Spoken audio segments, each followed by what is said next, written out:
चर्चा हो पीरियड्स की। Hello everyone. Today we are here with Miss Rasmi Saha, who is the founder of Mukti Mission and also she is called as the Bad Woman of Jharkhand. Today we are discussing very vulnerable topic of menstrual hygiene and period poverty and its challenges that we face in day to day. So let's get started. मतलब एक quote है, the beginning is the hardest. तो सबसे पहले हम लोग आपके मुक्ति मिशन के शुरुआत, उसके स्टार्टिंग के बारे में जानना चाहेंगे और आपको स्टार्टिंग में जो हर्डल्स है उसके बारे में। मुक्ति मिशन का स्टार्टिंग तो एक्चुअली एक ऐसे आइडिया से हुआ था जो आई थिंक हम हर लड़की जो भी मेंस्ट्रुएट करती है उसके दिमाग में कहीं ना कहीं रहता ही है कि क्यों होता है, क्या होता है और क्या कैसा। तो उसके बारे में I think I kept on gathering information और ऑल ओवर जब भी बचपन से जब भी पीरियड्स हुआ तब से लेकर के। और वही एक मोमेंट आया जब लाइफ कोचिंग से मैं लोगों तक पहुंच रही थी। एक सेक्टर था लोगों का, जो रूरल सेक्टर था, वहां पर लोगों के साथ नहीं बात कर पा रही थी, उनको लाइफ स्किल सिखाना था, बहुत सारी छोटी छोटी चीजें होती हैं जो उन तक पहुंचानी थी। तो आई थिंक क्यों ना उसको एक ऑर्गेनाइजेशन का रूप दिया जाए, वहां तक पहुंचा जाए।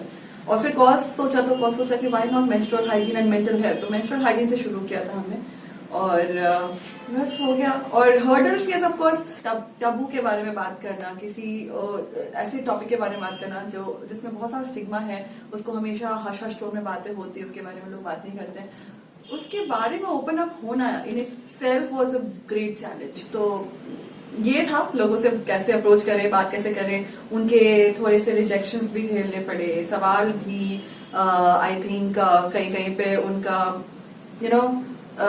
डिसअग्रीमेंट कि इस बारे में क्यों कैसे इतना ओपनली बात कर रहे हैं, वो सब था। बारे में ओपन अप होना in it self was a great challenge. तो ये था लोगों से कैसे अप्रोच करें, बात कैसे करें, उनके थोड़े से रिजेक्शंस भी झेलने पड़े, सवाल भी आई थिंक कहीं पे उनका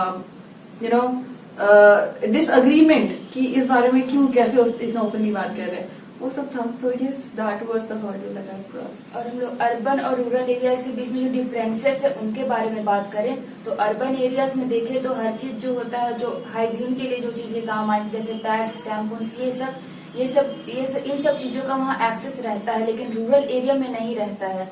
तो रूरल एरिया में जाहिर सी बात है ज्यादा डिफिकल्टीज आती हैं और रूरल एरिया में जो होता है वहाँ के लोग ज्यादा कल्चरल या फिर रिलीजियस ये सब मैटर भी वहाँ ज्यादा अफेक्ट करते हैं। तो इन सब में आप क्या कहना चाहिए? नहीं, आई थिंक यहाँ पर मेरा थोड़ा सा राय अलग है कि जब हम रूरल और अर्बन एरियाज की बात करते हैं, इनफैक्ट मेट्रोज की भी हम बात करते हैं, अवेलेबिलिटी यस ऑफ कोर्स हम जैसे सो आई थिंक अर्बन और रूरल एरियाज का जो बात आता है, मेट्रोज का भी बात आता है, आई थिंक हाँ डिफरेंस है।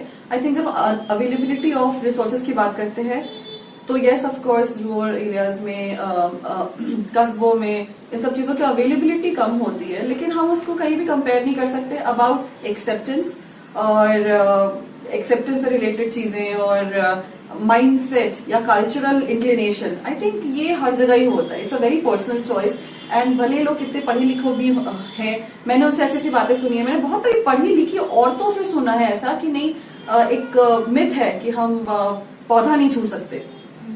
मैंने बहुत एजुकेटेड औरतों के साथ में बैठी थी एक बार और मैंने वहां पे सुना है कि नहीं कुछ तो होता है, कुछ तो नेगेटिव एनर्जी निकलती है हमारे बॉडी से और नहीं छूना चाहिए, लोग कहते हैं। तो उस दिन मुझे लगा कि अब उन्होंने कहा, क्योंकि वो इतने पढ़े लिखे हैं, वो इतना अकेली ही काम कर रही थी, अकेली ही सेशंस। लेकिन यस, जैसे आपने कहा बहुत सारी संस्था से मेरा सामना हुआ जिनके साथ हम लोग जुड़े, कोलैबोरेट करके अवेयरनेस प्रोग्राम्स करना, या फिर उन्होंने सैनिटरी पैड स्पॉन्सर कर दिया, या फिर उन्होंने कोलैबोरेट किया कि आप हमारे साथ मिलके कीजिए ताकि उनका ऑडियंस और हमारा ऑडियंस जो है, लार्जर ऑडियंस को हम रीच आउट कर सके। इस तरीके कोलैबोरेशन हुआ, गवर्नमेंट को मैंने रीच आउट किया। एक स्वास्थ्य केंद्र होता है जिसमें एक नर्स होती है जिनके पास रिस्पॉन्सिबिलिटी होता है कि वहाँ मतलब गवर्नमेंट कुछ भी चीजें भेजती है, जैसे कि पोलियो के पिल्स हो गए या फिर मच्छरदानी वगैरह गवर्नमेंट भेजती है, तो गवर्नमेंट सैनिटरी नैपकिन्स भी भेजती है। लेकिन गवर्नमेंट ऑफिशियल्स जो होते हैं वो मतलब ऐसे होते हैं जो क्या हिंदी में बोले तो धांधली कर देते हैं। क्योंकि मेरी फ्रेंड के गांव में वहाँ जो है वहाँ नैपकिन्स बढ़ता है, सैनिटरी नैपकिन्स, लेकिन हम बाकी गांव वाले लोग से पूछे तो वो लोग बोले कि वो लोग के गांव में आज तक बटा ही नहीं है कभी। अब ये तो गवर्नमेंट ऑफिशियल्स के हम लोग उसमें तो हम लोग कुछ कर नहीं सकते हैं, लेकिन और कभी वो लोग के पास पहुंचा ही नहीं तो वो लोग को पता भी कैसे चलेगा कि सच में वो कुछ लोग जो है वो ऐसे काम कर रहे हैं भ्रष्टाचार वाला। तो मतलब हम उस गांव की बात करें जहां सैनिटरी नैपकिन्स पहुंचे थे, तो वहां की जो नर्स थी वो मतलब कुछ लड़कियों का टीम बनाई कि तुम लोग जाकर सबको बताना कि ऐसे होता है, और बोली कि तुम लोग मीटिंग भी करवाना, क्योंकि वो बहुत बड़ा गांव और एक अकेले जो नर्स है वो कुछ कर नहीं सकती है। लेकिन वो जो लड़कियां जिनको वो चुनी थी वो लोग भी मतलब उतनी एक्टिव नहीं है कि वो लोग भी जाकर करे, और मतलब वो लोगों को भी अपना फैमिली से भी कभी सपोर्ट नहीं मिलता कि तुम लोग वहाँ जाके करो। और गांव में तो सबको पता ही इतना काम रहता है, खेती बाड़ी ये सब वो सब, तो वो लोगों को भी टाइम भी नहीं मिल पाता है। तो फिर आगे कैसे होगा फिर गांव सब में? बात वही है, इसीलिए मुझे लगता है कि हम लोग एक बड़ा पिक्चर को सॉल्व करने के बजाय, मुझे ऐसा लगता है कि एक बहुत बड़ी प्रॉब्लम को, कोई भी एक प्रॉब्लम में एक इंसान की प्रॉब्लम, हम समाज की बात कर रहे हैं, राइट? हम एक सिचुएशन की बात कर रहे हैं जहां पे आपने खुद कितने लोगों का नाम लिया, बताइए, कितने सारे ऑर्गेनाइजेशन है, गवर्नमेंट का नाम, वहां पर जो संस्था है उसका नाम, गांव के लोग, नर्स के साथ जो बच्चियां काम कर रहे हैं, 5 स्टेक होल्डर्स, राइट? अब 5 स्टेक होल्डर्स को या तो हम सबको जाके ठीक करें, एक वो तरीका भी हो सकता है, अगर मेरे पास पावर है, हमारे पास अगर पावर है तो हम जाए, हम सबको ठीक करें, और अगर हमारे पास वो पावर नहीं है तो हम अपना पावर अंडरस्टैंड करें। अगर मेरे पास पावर है संस्था तक रीच आउट करना, तो उनसे बात करें कि वहां से हमारे पास क्यों नहीं सैनिटरी पैड आ रहा है, हम उनको नहीं समझा सकते, हम उन बच्चियों को बोले, हम उन गांव वालों को बोले कि आपका जो हक है आप उसके लिए लड़िए। तो मुझे ऐसा लगता है कि हमारा जो जितना पावर होता है, हमारे पास जितना कैपेसिटी है, उस कैपेसिटी में रह के वहां से सोल्यूशन ढूंढना इज मोर इम्पोर्टेंट। मेरे कैपेसिटी में है कि मैं गांव जा सकूं, बिना किसी को परेशान किए हुए लोगों से बात कर सकूं और उनको सिखा सकूं, ताकि अगर 10 लोगों को मैंने बताया, उनमें से अगर 2 लोगों को भी समझ में आया या 2 लोगों में भी वो कॉन्फिडेंस जागा, तो हो सकता है वो 2 से 10 हो और 10 से फिर 100 हो। तो मैं इस होप से काम करती हूँ। मतलब हम लोग को प्रॉब्लम्स से ज्यादा सॉल्यूशंस पे ध्यान देना चाहिए। प्रॉब्लम्स तो इतने सारे हैं कि प्रॉब्लम्स के बारे में हम बातें करते रह जाएंगे, करते ही रह जाएंगे। और बहुत बार ऐसा भी होता है कि प्रॉब्लम्स एक्चुअली होता है कि प्रॉब्लम्स क्रिएट करते हैं बहुत बार लोग, हीरोज बनने के लिए। वो घर परिवार में भी हम लोग देखते हैं कि watch these daily soap problems शुरू होती है। तो ठीक है, इसलिए मेरा मानना है कि जहां तक हमसे सोल्यूशन हो सके, अगर हमें चाहिए बदलाव, तो उस पर काम करना शुरू कर दो। As simple as that. पे टैक्स लगाती थी, अभी कुछ कैंपेन्स एंड ऑल होने के बाद अभी गवर्नमेंट ने टैक्स हटा दिया है, लेकिन मेरा ऐसा मानना है कि टैक्स हटाना ज्यादा, मतलब टैक्स हटाने से वो कुछ ज्यादा इम्पैक्ट नहीं लाता सोसाइटी में।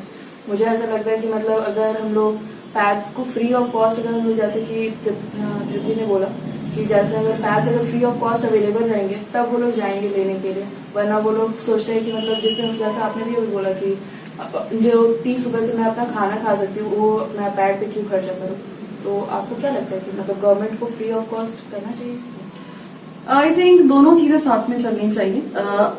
कोई भी फ्री चीज, एक बेसिक अंडरस्टैंडिंग जो मुझे लगता है, just generally speaking, human psychology ऐसा है कि हमें जब भी कोई चीज फ्री में मिलती है ना, हमें उसकी इंपॉर्टेंस नहीं होती। मुझे ऐसा लगता है एक वो चीज कहीं ना कहीं कंसीडर हमें करना चाहिए कि फ्री होना चाहिए या फिर नॉमिनल रेट्स होने चाहिए। ये भी सोच का मुद्दा है, मुझे ऐसा लगता है। दूसरी चीज, लेट्स से फ्री हो गया तो बहुत अच्छा है, बहुत ही ज्यादा अच्छा है। जैसे कॉन्डम्स हमारे यहाँ फ्री है because we want to end और वी वांट टू स्टॉप और put a control on population, ठीक है। लेकिन क्या हमको कर पा रहे हैं, वो सोचना है। मुझे नहीं पता कर पा रहे नहीं कर पा रहे, लेकिन ये सोचना है, क्योंकि देखिए availability, non availability, that's one part of the thing. दूसरी चीज है what we choose is another part. तो अगर फ्री हो भी गया लेकिन मेरे पास हिम्मत ही नहीं है, अवेयरनेस ही नहीं है, मेंटल ब्लॉकेज अभी भी है, तो क्या मैं फिर भी तब भी लेने के लिए जाऊंगी क्या, या मैं यूज करूंगी क्या, ये सवाल है। आज अगर let's say tampons, forget sanitary pads, tampons या फिर मेंस्ट्रुअल कप अगर फ्री कर दिया जाए, हम में से कितने लोग यूज करेंगे इंडिया में? आ जाएगी ना बात वर्जिनिटी पे, आ जाएगी ना बात की pre marital how can you insert something in your vagina, so that's a mental blockage, that's a process, that's a traditional value जो हम जिसके साथ हैं। तो हर चीज को एक चेंज ऑफ पॉलिसी से, चेंज ऑफ रूल से नहीं बदला जा सकता। गवर्नमेंट ने अभी रिसेंट में बहुत सारे स्कीम्स और लॉन्च किए, जैसे कि एक है सबला, जिसमें के थ्रू आंगनबाड़ी से ये मेंस्ट्रुअल हेल्थ एंड हाइजीन के बारे में हमें अवेयरनेस स्प्रेड करना है। और फिर सर्व शिक्षा अभियान में भी ये है कि मतलब टॉयलेट्स वगैरह बनाए जाएंगे स्कूल में गर्ल्स के लिए। लेकिन उसके बावजूद इंडिया में एटलीस्ट 21,000 ऐसे गवर्नमेंट स्कूल है जहाँ पे गर्ल्स के लिए टॉयलेट्स नहीं है अभी तक। तो आपको क्या लगता है, काम बस पेपर्स में हो रहा है? I don't want to comment on that because I seriously that's some place where I cannot interfere। और अगर काम हो भी रहा है सिर्फ पेपर्स पे, तो जब तक मैं काम करके नहीं दिखा दी तब तक मेरा सवाल करने का कोई या कोई टिप्पणी देने का कोई रीजन लॉजिक नहीं है। लेकिन हाँ, एक बात है जिसके ऊपर मैं अग्री करूंगी कि infrastructure for a woman in our country is poor, is bad. As a woman जब मैं ट्रैवल करती हूँ तो अगर मुझे टॉयलेट जाना होता है, अगर जरूरत होती है, इवन इन इंस्टीट्यूशंस, मतलब प्रॉपर इंस्टीट्यूशन में मेरे एक्सपीरियंस रहे हैं कि प्रॉपर टॉयलेट्स नहीं होते हैं। तो जो नहीं बने उनके बारे में हम क्या ही बात कर रहे हैं, जो हैं, जो एग्जिस्ट करते हैं, वहां पानी नहीं आ रहा है, वहां पर क्लीनलीनेस नहीं है, वहां पर तो क्या बता सकते हैं। महाराष्ट्र में जैसे एक केस है, ये बीड डिस्ट्रिक्ट का है, जहाँ पे मतलब वुमेन को हायर किया जाता है शुगर केन हार्वेस्टिंग के टाइम पे। उस वक्त उनको पीरियड्स के टाइम पे काम करने में बहुत ज्यादा मुश्किल होती है। तो वो लोग जब लीव मांगने जाती है तो या तो उन्हें काम से निकाल दिया जाता है या फिर उन्हें वेजेस नहीं मिलती है। तो उनके पास मतलब बच्चों के पेट भरने के लिए उनको काम करना पड़ेगा। उनके पास एक ही उपाय में बचता है कि वो लोग अपना यूट्रस ऑपरेट करके निकलवा लेती है। तो और मतलब एक ये हम लोग मान सकते हैं कि वो ऑर्गेनाइज सेक्टर में काम नहीं कर रही है। लेकिन अगर हम लोग ऑर्गेनाइज सेक्टर में भी देखें तो तमिलनाडु में भी एक ऐसा गारमेंट फैक्ट्री था जहाँ पर कि गारमेंट वो शायद अभी भी वो है। तो वहाँ पे वुमेन्स जो काम करती थी पीरियड्स के टाइम पे अपना अगर वो लोग कंप्लेन करने लगती थी तो उनको इलीगल ड्रग्स दिया जाता था, पेन किलर्स और जो कि उनके हेल्थ के लिए बहुत ही ज्यादा हार्मफुल होते थे। और ये इन सब चीजों में जो इलीगल ड्रग्स दिया जाता है या फिर इलीगली उन लोग के जो यूट्रस निकाले जाते हैं, उन लोगों को कॉन्सिक्वेंसेस नहीं बताया जाते कि ये हो सकता है इसके बाद। तो इस पर आप क्या कमेंट करना चाहेंगे? This is sad, definitely this is inhuman, this is sad. यहाँ पर बहुत सारे स्टेक होल्डर्स हैं जिनको आई थिंक आवाज ऊंची करनी चाहिए या क्वेश्चन रेज करना चाहिए। सबसे पहले तो human rights I believe, because किसी को हक नहीं है कि वो आपकी बॉडी के साथ, आपके लाइफस्टाइल के साथ, आपके लाइफ साइकिल के साथ और आपके लाइफ चॉइसेस के साथ खिलवाड़ करे। ये तो मुझे नहीं लगता किसी भी तरीके से सही है। तो मुझे लगता है कि जो लोकल अथॉरिटीज हैं वहां पर उनको सामने आना चाहिए। अगर आप यहाँ पर झारखंड में रह के बात कर रहे हैं तो that means this thing is known to people, right? तो अगर उनको पता है इस बारे में तो मुझे लगता है कि कुछ ना कुछ सोल्यूशन इसका निकालना चाहिए, because this is wrong on all levels. No, this is not right. जैसे कि एनजीओज कुछ है जो लोग जाते हैं पैड डोनेशन कैंपेन्स अनाउंस करने के लिए, तो वो लोग वहाँ पे पैड वेंडिंग मशीन्स लगाते हैं। तो आपको क्या लगता है, मतलब गवर्नमेंट स्कूल्स वगैरह में हम लोग पैड वेंडिंग मशीन्स लगा रहे हैं तो वो कितने हद तक पीरियड पॉवर्टी को दूर करने में हेल्प करता है? आई थिंक मेरा जो पर्सनल एक्सपीरियंस रहा है, मेरा जो पर्सनल इन्फॉर्मेशन, क्योंकि मैं बहुत सारे ऐसे स्कूल्स में गई हूँ जहाँ वेंडिंग मशीन है एंड गर्ल्स आर यूजिंग, वो वहां से भी ले रहे हैं और वैसे भी या तो आई हैव बीन लकी कि मैं ऐसे गांव में गई हूँ, ऐसे स्कूल, गवर्नमेंट स्कूल्स में गई हूँ जहां पर लोग काफी ज्यादा अलर्ट हैं या समझदार हैं या again that's a very positive experience that I have collected, you know. ठीक है, हम नेगेटिविटी की बात कर रहे हैं, हम पिछड़ेपन की बात कर रहे हैं, बट मुझे लगता है कि अगर हम पॉजिटिव को लेकर के अपने आप को एनकरेज नहीं करें तो बहुत मुश्किल हो जाएगा। तो आई थिंक यहाँ पर मेरा एक्सपीरियंस अच्छा रहा है कि मैंने देखा है कि लोग इस्तेमाल कर रहे हैं। जब मैं बात करती हूँ उनसे, जितना अवेयरनेस जो मुझे क्रिएट करना होता है वो करते हैं and it's working. It's not कि 0% उसका आउटकम है, ऐसा नहीं है। लेकिन हाँ, वही है कि पीरियड पैड्स का ये कैसा है, क्वालिटी कैसा है, वो मैटर करता है। अवेलेबिलिटी, क्योंकि हमने एक बार तो लगा दिया, फिर वो रिफिल हो रहा है नहीं हो रहा है, उसको कौन देख रहा है, ये इंडिविजुअल इंस्टीट्यूशन से फिर वो डिपेंड कर जाता है। बहुत बार होता है वेंडिंग मशीन लगी हुई तो है लेकिन उसमें रिफिल ही नहीं कर रहा है कोई, क्योंकि जिन्होंने लगाया उन्होंने वो शायद भूल गए या फिर उनके पास अवेलेबिलिटी नहीं रही, तो वो रिफिल नहीं हो पाता है। उसके बाद पैड यूज भी कर रहे हैं लेकिन आपका टॉयलेट और ये सब ही नहीं है कि हाँ कि एक लड़की जो पीरियड्स में है वो आ सके, तो बहुत बार बच्चे आते ही नहीं है स्कूल क्योंकि उनके पास टॉयलेट सही नहीं है। तो बहुत सारी चीजें होती है, लेकिन हाँ वो कॉन्सेप्ट अच्छा है, कॉन्सेप्ट इज हेल्पफुल। अगर हम लोग स्टैटिक्स देखें तो पता चलता है कि मतलब अराउंड 24 मिलियन गर्ल्स हर साल इंडिया में स्कूल जाना छोड़ देती है जब उनके पीरियड स्टार्ट होते हैं, और या फिर मतलब, और अगर हम लोग ये देखें तो ये ज़्यादातर रूरल एरियाज में हो रहा है। लेकिन अगर हम लोग अर्बन एरियाज में भी देखें तो स्कूल्स में होता है कि मतलब जब हम लोग को टीचर्स वगैरह असाइन होते हैं जिनसे हम लोग पैड्स ले सकते हैं, उस वक्त मांग सकते हैं, तो उस वक्त भी अगर हम लोग उनके पास जाते हैं तो वो लोग एकदम छुपा के देते हैं जैसे कि वो लोग कोई ट्रेजर दे रहे हैं। जब स्कूल्स में सीबीएसई एंड बाकी बोर्ड्स ये रिप्रोडक्टिव हेल्थ के बारे में डिस्कस कर रहे हैं, तो इस तरह से छुपाने का क्या मतलब है? अब ये बहुत जनरलाइज स्टेटमेंट है तो इसीलिए आई रियली डोंट नो, लेकिन वक्त बदल रहा है क्योंकि ऑनेस्टली स्पीकिंग ठीक है, आज से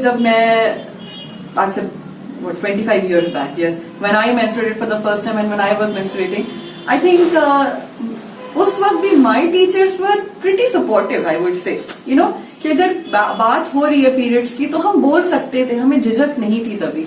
तो मुझे लगता है तब से लेके अभी 25 साल में तो आई थिंक काफी ओपन अप हो गए होंगे। दिस इज बिकॉज जो टीचर से मैं बात कर रही हूँ वो लोग ओपन है जब मैं स्कूल जाती हूँ। हाँ, डिफरेंस अभी भी है कि लड़कों को हम नहीं आने देते हैं पिक्चर में, ये डिफरेंस है। हम लड़कों को अभी भी इससे दूर रखते हैं। हम सेशंस लेते हैं तो बोलते नहीं लड़कियों का अलग लेना है सेशन, लड़कों को इन्वॉल्व नहीं करना है। I think this is one gap that I am trying to work on, break here, because जैसे मेरे जो कैंपेन्स हैं जैसे #ICareForHer वो सिर्फ लड़कों के लिए बना है, मेन के लिए बना है, जहां उनको लाते हैं सामने। तो I think that's also building kind of a wave, that's creating a wave कि हाँ ठीक है लड़कों को भी साथ में आना चाहिए। लेकिन रही बात इंस्टीट्यूशंस की, आई थिंक उनको सपोर्ट करना चाहिए, वो कर भी रहे हैं अपने तरीके से। अगेन हर पिक्चर के इतनी सारी शेड्स होते हैं, इतनी सारी कहानियां होती हैं कि हमें समझना हर चीज जरूरी होता है। इसलिए मैं बार बार कह रही हूँ सवाल करना आसान होता है, जवाब ढूंढना बहुत मुश्किल होता है। तो जब आप जवाब के पीछे जब आप पढ़ेंगे, जब आप इस सिचुएशन के पीछे भी जब आप जवाब ढूंढने के लिए जाएंगे, तब आपको पता चलेगा कि हर एक स्टेक होल्डर का क्या थॉट प्रोसेस रहा है। मिथ्स है, फियर्स है रिगार्डिंग पीरियड, और मिथ्स के साथ उससे रिलेटेड बहुत सारी कहानियां जोड़ दी जाती हैं उसको एक तरह से और डरावना बनाने के लिए। और जो छोटी छोटी बच्चियां होती हैं उनको नहीं समझ में आता है, वो मान लेती हैं और फिर वही बड़ी होती हैं, फिर वो आगे जनरेशन को बताती हैं। तो इस चेन को कैसे तोड़ा जाए? चेन को बहुत सिंपल, उनको इन्फॉर्मेशन दे दो जी। एक जनरेशन को इन्फॉर्मेशन दो, उस जनरेशन में थॉट्स होंगे, जनरेट होंगे, डिसीजन मेकिंग में प्रॉब्लम उस जनरेशन में भी होगा जी, ठीक है जी। लेकिन आई थिंक नेक्स्ट जनरेशन को जब वो पता चलेगा तो वो फियर की तरह कम, इन्फॉर्मेशन की तरह ज्यादा होगा और भी फिल्टर्ड। तो जिस तरीके से टबूज हमारे आगे आते गई, वैसे अब वो टबूज फिल्टर होकर के हमारे जनरेशन को जाएंगे जी। तो लेट्स से एक टबू शुरू हुआ, अचार नहीं खाना है, ठीक है। उसके बाद शायद किसी जनरेशन में वो फॉरवर्ड हो गया कि अचार छूना भी नहीं है, ऐड हो गया। उसके बाद पता चला कि ठीक है खट्टा ही नहीं खाना है, लॉजिक समझा नहीं किसी से, लेकिन हाँ टबूज ऐड होते गए। तो हम अगर फिल्टर कर दिया कि ठीक है अचार क्यों नहीं खाना है, तो हो सकता है अचार नहीं खाना है ये रह जाए, लेकिन अचार छू तो सकते हैं क्योंकि छूने से कुछ नहीं होगा। तो हमारे नेक्स्ट जनरेशन को फिर वो फिल्टर होके फिर मिला, 3 से 2 मिला। जब हम लोग पीरियड्स के बारे में बात करते हैं तो वी आर एड्रेसिंग वुमेन, लेकिन you will be astonish to know, और आपको अगर पता हो तो बहुत सारे लोगों को नहीं पता है कि there are transgender man and women who also menstruate. Yes. और जब वो करते हैं तो उनको तो एक तो फिजिकल जो प्रॉब्लम्स हो रहे हैं वो हो रहे हैं, उनको कोई एड्रेस नहीं कर रहा, there is no documented regarding that, और है भी तो बहुत कम है। तो हम उनको कैसे डील कर रहे हैं, डील कर सकते हैं? देखिए पहले तो आई थिंक जो थर्ड जेंडर का एग्जिस्टेंस है, आई थिंक सबसे पहला जो fight, I would use this word fight because we all are fighting for it actually, we all are fighting as society to act normal. This is how I see it, you know. हम खुद ही से fight कर रहे हैं कि हम एक complete एक इंसानी एक हाउ डू आई से, मतलब एक इंसान को हम इग्नोर कर रहे हैं, हम उसके एग्जिस्टेंस को इग्नोर कर रहे हैं. तो we should actually question ourselves, you know. ये तो फाइट खुद से है कि हम ऐसे इग्नोरेंस के साथ कैसे जी सकते हैं जी. राइट. तो पहला तो आई थिंक अगर वो पहले सॉर्ट करना बहुत ज्यादा जरूरी है. उसके साथ आता है वी हैव नो आइडिया. अभी जैसे कि now I tell you, I don't want to get into but more to this because again not a lot of people will understand LGBTQ. हमारे लिए पहले थर्ड जेंडर का डेफिनेशन में LGBTQ पता ही नहीं होता था हमारे लिए होता क्या है, वो होता क्या है. दे वर जस्ट पीपल जिनको हम एक पर्टिकुलर ओकेजन में देख लिए या जिनको हम बात नहीं करते हैं, जिनको हम समझ नहीं आता. यही था. Thanks to the people who have started and had the courage to come out and talk about it. Now we know. Now we understand. We still hesitate to know more about it, but we still do. तो आप सोचो उनके लिए सबसे बड़ा fight यही है अभी, अपना एग्जिस्टेंस प्रूव करना, which is sad. अगर कल को आपको प्रूव करना पड़े कि आप एक लड़की हो और आपको दुनिया वाले मैं लड़की हूँ और please accept me, just imagine how difficult that is going to be for you and me. So yes, उनके मेंस्ट्रुएशन, उनका बायोलॉजी, उनका मेटाबॉलिज्म, उनके challenges is still to come out on public. And there are people who are working on this. I am working on it. Maybe hopefully soon we would come with some information probably. और ऐसे cases आपको मिले हैं अगर आप मतलब बाहर जाते हो और ऐसे लोग जो सचमुच मतलब कुछ ही ट्रांसजेंडर्स मेंस्ट्रुएट करते हैं और कुछ वुमेन ऐसी है जो मेंस्ट्रुएट नहीं करती है कुछ बायोलॉजिकल रीजन की वजह से, तो उनके साथ भी वो प्रॉब्लम्स आते हैं. तो ऐसे केसेस अगर आपको मिले तो आपको कैसे उनको हैंडल करोगे? बात ये देखो, मेरा जो काम है वहां पर मेरा काम हैंडल करना नहीं है. See again, I am not from medical profession. I'm not a doctor, right? So I am more into awareness and understanding, right? That is what I am. Yes. So I gather information. But yes, of course, बहुत ज्यादा matter करता है कि मैं किसी के personal life में interfere नहीं करूं. जितना सामने वाला बता सकता है. अगर जैसे सपोज मैं आपसे पूछूं आपके पीरियड्स के बारे में, let's say it's different, right? It's different. But then you don't want to talk more about it. तो सिर्फ इन्फॉर्मेशन कलेक्ट करने के लिए मैं आपकी प्राइवेसी डिस्टर्ब नहीं कर सकती, राइट? तो ये मेरा पहला रूल होता है कि लोगों की प्राइवेसी मेंटेन रहे. जो जितना बता सके, जो जितना शेयर कर सके, एंड वो फिर मेरा एफर्ट है कि मैं फिर इन्फॉर्मेशन कहाँ से कैसे गैदर करूं, राइट? क्योंकि ऐसा तो नहीं है ना कि मैं अपना काम करने के लिए किसी की लाइफ से किसी को पीरियड्स नहीं आया, बहुत सारी औरतें होती हैं और वो बहुत बार कंफर्टेबल नहीं होती है शेयर करने के लिए. शायद मैं डॉक्टर होती तो शायद कंफर्टेबल होती, but I come to them as a normal person. So I respect it, but then ठीक है, maybe that is not the person that I will get my information from. So वो मैं कोशिश करती हूँ कि कभी कोई ऐसा जो हो सके जो बता.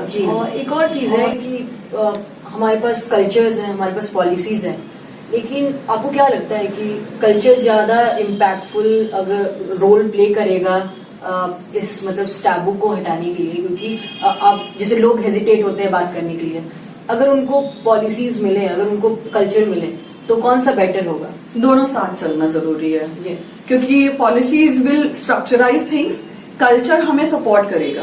तो अगर कल्चरल चेंजेस आ रहे हैं तो वो हमें सपोर्ट करेंगे कि हाँ ठीक, हमें जो पॉलिसीज है उनको कैसे फॉलो करना है. लेकिन कल्चर हमें अलग तरफ खींच रहा है, पॉलिसीज अलग तरफ खींच रहे हैं, फिर वहां पर पिसेगा नाम हम जैसे आम इंसान जिसको समझ में नहीं आएगा. करना तो ये है लेकिन ये हो नहीं रहा है हमसे. लाइक आपको एक कल्चरल चेंज आपके लाइफ में लाया जाए, मेरे लाइफ में लाया जाए, या फिर सॉरी पॉलिटिकल चेंज लाया जाए और वो कल्चरली हमारे अगेंस्ट है, तो हम पिस जाएंगे. तो आई थिंक दोनों को साथ में चलना बहुत जरूरी है. हाँ, क्योंकि यहाँ पे सबरीमाला का भी केस आया था जहाँ पे भी जैसे हम बहुत सारे चीजों पे बात कर रहे हैं, लेकिन एज ए इंडिविजुअल हम क्या कर सकते हैं और इन टैबूज को हटाने के लिए कैसे छोटे steps, like small steps leads to a big change. तो वैसे छोटे स्टेप्स क्या हो सकते हैं?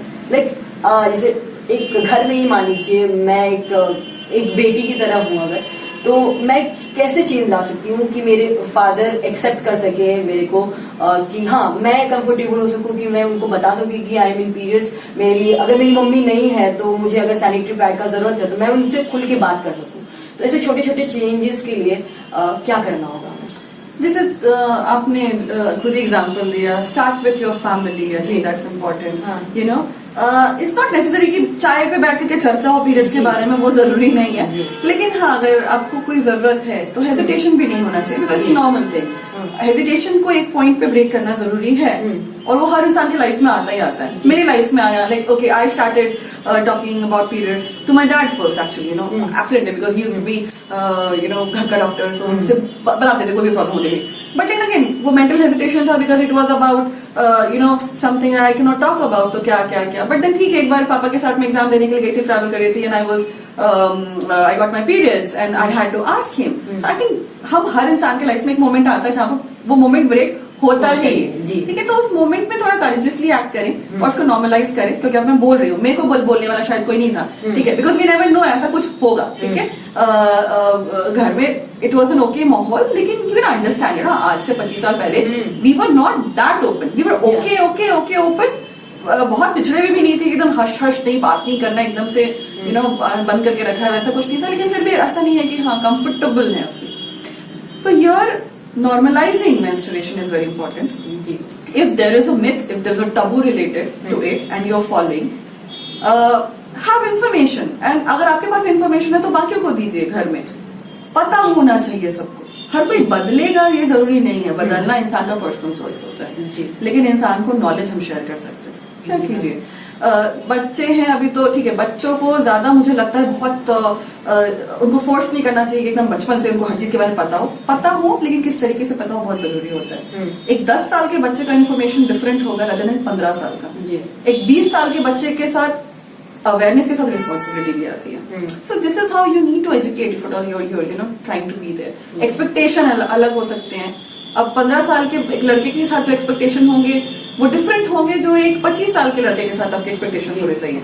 A 25-year-old guy has to be more responsible, more sensitive, and not only for his own woman or girl, बल्कि entire society जो भी करे। जी। नहीं तो इस टाइप से छोटी छोटी चीजें हम लोग चेंज कर सकते हैं। हाँ, और फंडामेंटल से ही हम चेंज करेंगे तभी जाके, जैसे हम बोलते हैं ना कि घर से चेंज स्टार्ट होता है। अगर घर से चेंज स्टार्ट हो तो फिर खुद भी खुद सोसाइटी चेंज होने लगता है, और आपका अपना सर्कल धीरे धीरे धीरे करते करते करते करते चीजें पहुंचती हैं, और सबको चेंज करना चाहिए। ये बहुत जरूरी है कि हम खुद में अवेयरनेस लाएं, और अवेयरनेस के साथ साथ सब आसपास के लोगों को अवेयर करें, और हेजिटेशन को थोड़ा सा कम करें, और उसके बारे में जानने का कोशिश करें। सेल्फ अवेयरनेस होना बहुत जरूरी है, और इसके साथ साथ